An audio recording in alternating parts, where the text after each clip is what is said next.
este año, como se sabe, habrá elecciones en el país, tanto federales como locales. En el espacio federal se elegirá un nuevo presidente de la República y también al Congreso de la Unión, Cámara de Diputados, Cámara de Senadores, y a nivel local, bueno, una gran cantidad de cargos, pero entre ellos se destacan pues los ejecutivos de varias entidades federativas, y una de ellas es Puebla.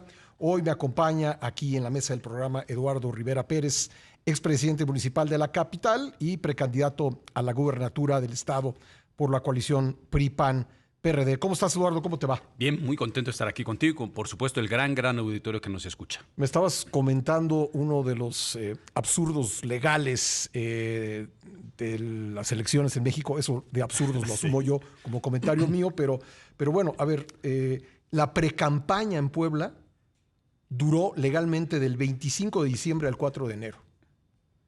¿Qué se puede hacer en ese tiempo cuando la gente está pues celebrando la Navidad, el Año Nuevo? Pero bueno, ¿cómo estuvo tu precampaña? Pues tuvimos que aprovechar el espacio, Pascal, y sí, ciertamente sí considero que es un absurdo, ¿no? Porque fue muy complicado en esa época en la que todo el mundo estaba de vacaciones, pero vimos la manera de hacernos presentes. Más de 1,500 kilómetros recorridos en un estado que es enorme. Y muy complicado de recorrer, con 2 sierras. Así es, 217 municipios, pero ahí estuvimos presentes en varias de las cabeceras, por supuesto, de distritos del estado de Puebla, y indudablemente a través de las redes sociales, los medios de comunicación. Y yo te diría, lo que encontré, además de un diagnóstico, un muy buen ánimo de la gente de participar, de ver lo que va a suceder en el estado y en el país de cara al próximo proceso electoral. ¿Tú ves un ánimo? Yo sé que hay, en este periodo de intercampaña, hay cosas que no se pueden comentar, pero bueno, te preguntaría, ¿tú ves un ánimo de cambio político en Puebla? Sí, por supuesto. Veo un ánimo de que la gente sabe que las cosas pueden mejorar.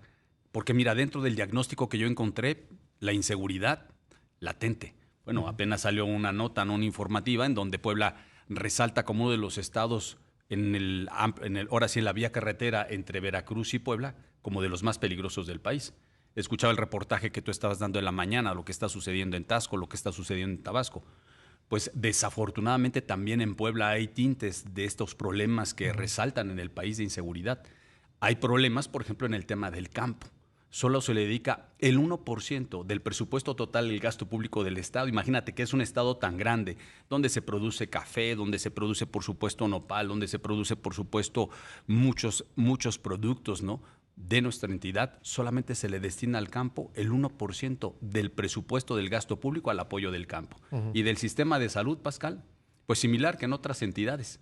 Falta de medicinas, falta de infraestructura. En uno de los municipios, por ejemplo, de Libres, una señora me decía, me estaba dando un preinfarto y ni siquiera había las condiciones para que me pudieran atender. Entonces, estos problemas serios que enfrentan día a día también los poblanos y poblanas, dicen, esto tiene que mejorar, esto tiene que cambiar. Y ese es el buen ánimo que vi no solamente en Puebla capital, de donde fui presidente municipal, sino también de todas y cada una de las regiones que visité. Ahora, se dice que se hace campaña en poesía y se gobierna en prosa. Entonces, pues en la campaña, a lo mejor que empieza en abril, por cierto, abril y mayo, pues tú seguramente harás muchas propuestas para superar estos problemas, pero ¿objetivamente son superables? Sí, son superables. ¿Sí? Por supuesto que sí son superables.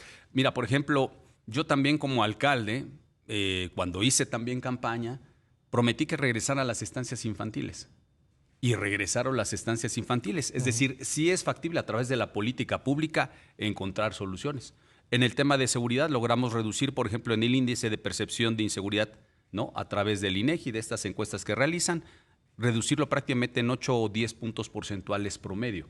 Logramos graduar 600 policías en un periodo prácticamente de 2 años. Ningún municipio en el país, Pascal, ¿no?, ni León, ni Guadalajara, ni Monterrey, mis colegas alcaldes en ese entonces, tuvieron esta cifra de cantidad de policías graduados en este periodo.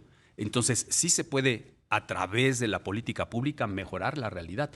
Llevamos también una estrategia de salud en donde los doctores, enfermeras, directamente casa por casa surtían medicinas y atendían a los adultos mayores y personas con discapacidad. Es un gran reto. Y lo que estoy haciendo también en esta precampaña, en esta intercampaña, escuchar a todos los grupos, sectores, transportistas, indígenas, campesinos, jóvenes, para, como tú ya lo mencionaste, cuando la ley no lo permita, presentar propuestas viables. ¿sí? Que no sean propuestas ridículas, sino que sean propuestas viables financiera, legal y socialmente hablando. ¿Qué puedes hacer en este intercampaña que va a durar pues todo lo que queda de enero, todo febrero, todo marzo? No sé, sigo pensando que es absurdo el calendario electoral, pero ¿qué es lo que puede hacer un candidato? En principio, lo que la ley nos marca, como tú bien mencionabas en un inicio, no nos permite hacer propuestas, no nos permite solicitar el voto. ¿Qué sí nos permite? Tener foros a puerta cerrada con diferentes sectores para escuchar la problemática, tener los diagnósticos, sí nos permite tener reuniones con las estructuras de los partidos políticos que conforman esta alianza. Esta alianza se denomina Mejor Rumbo para Puebla, que los 3 partidos políticos federales que mencionaste, PAN, PRI, PRD, PCI, y por supuesto, estar preparando, capacitando a las estructuras de cara al proceso electoral que viene. Bueno, se ha dicho últimamente que la alianza tuvo muchos problemas para conformarse. En Puebla, digamos, en el resto de los cargos que están en juego, ¿sí hubo alianza total?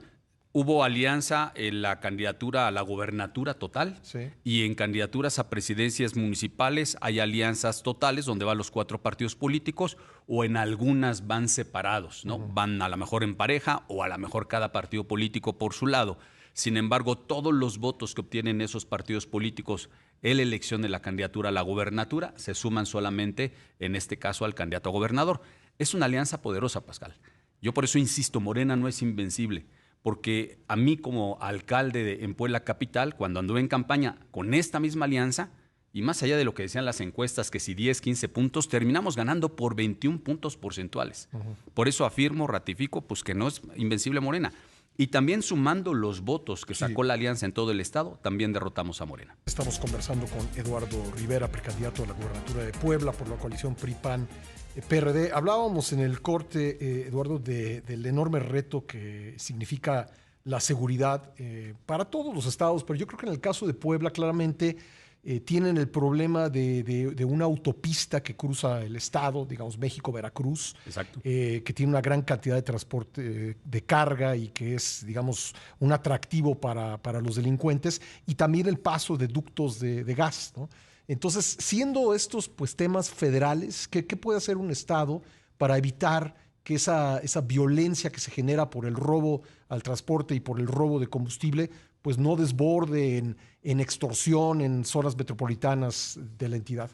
Bueno, indudablemente es un tema complejo el tema de la seguridad. Yo lo que te puedo decir es parte de lo que nosotros realizamos cuando anduve como presidente municipal en Puebla Capital. Coordinación, ¿no?, entre los 3 órdenes de gobierno, exigencia, por supuesto, a todas y cada de las autoridades, mucha estrategia de prevención, que funcione, por ejemplo, las videocámaras, que funcionen las estrategias de inteligencia, lo que te mencionaba, ¿no?, la cantidad de policías graduados, y algo muy importante, la detención de bandas delictivas. En el caso de Puebla Capital, detuvimos en el mismo periodo, comparando con el gobierno anterior de Morena, un 150% más de detención de bandas delictivas. Estamos hablando, para que más o menos tengamos una idea, de unas 370 bandas delictivas que detuvimos nosotros en el periodo que yo fui como presidente municipal. ¿Qué es lo que sí se puede hacer? Indudablemente un gran trabajo, ¿no?, por parte de la autoridad estatal en coordinación con los municipios, mucha inversión también de recursos económicos.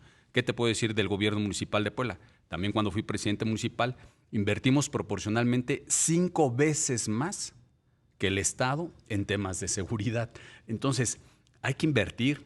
Hay que seleccionar también, por supuesto, funcionarios honestos, ¿no? A mí me tocó tener, dentro de la responsabilidad también como presidente municipal, designar por parte del Cabildo a una secretaria de Seguridad Pública honesta, ¿sí?, que no esté ligada con los grupos y que no se preste a ningún tipo de cachondeo de relaciones con grupos criminales. Entonces, hay muchas cosas que se tienen que hacer en prevención, muchas cosas que se tienen que hacer en inversión, por supuesto en detención de grupos criminales y de coordinación entre los 3 órdenes de gobierno. Pero indudablemente, como bien mencionas, estos delitos que afectan tanto a la zona de la autopista son del orden federal, ¿sí?, porque la autopista obviamente es responsabilidad del gobierno federal. El tema del huachigás que llega a suceder en Puebla, que lleva a haber entre 500 y 600 pinchazos, ¿no?, a los gasoductos que atraviesan nuestro estado, pues es un tema de tarea y de competencia del gobierno federal. Y si el gobierno federal no hace su chamba en esta materia, el problema es que entonces sigue creciendo, los grupos criminales se siguen fortaleciendo y se diversifica. Y empiezan a dominar regiones. Así es, y se empiezan a dominar regiones. Sí. Que por cierto, pues hay una donde sucede también en el estado de Puebla, que es el famoso Triángulo Rojo, en donde entonces empieza a variarse y a diversificarse, pues obviamente la manifestación de los delitos. ¿Cuál es tu balance de la actuación de la Guardia Nacional? Bueno, yo creo que puede hacer más. Si yo te estoy mencionando, a lo mejor la Guardia Nacional hace su trabajo, pero la pregunta es, ¿la Fiscalía General de la República también hace el suyo? Porque si yo te estoy hablando que llega a haber 500, 600 pinchazos anuales, ¿sí?, de gasoductos en ese tramo. Se supone que no pasaba eso. Así es, no pasaba eso. La pregunta es, ¿cuántas detenciones hay? ¿Cuántos grupos criminales han sido detenidos, ¿sí?, al respecto de este comportamiento de incidencia delictiva?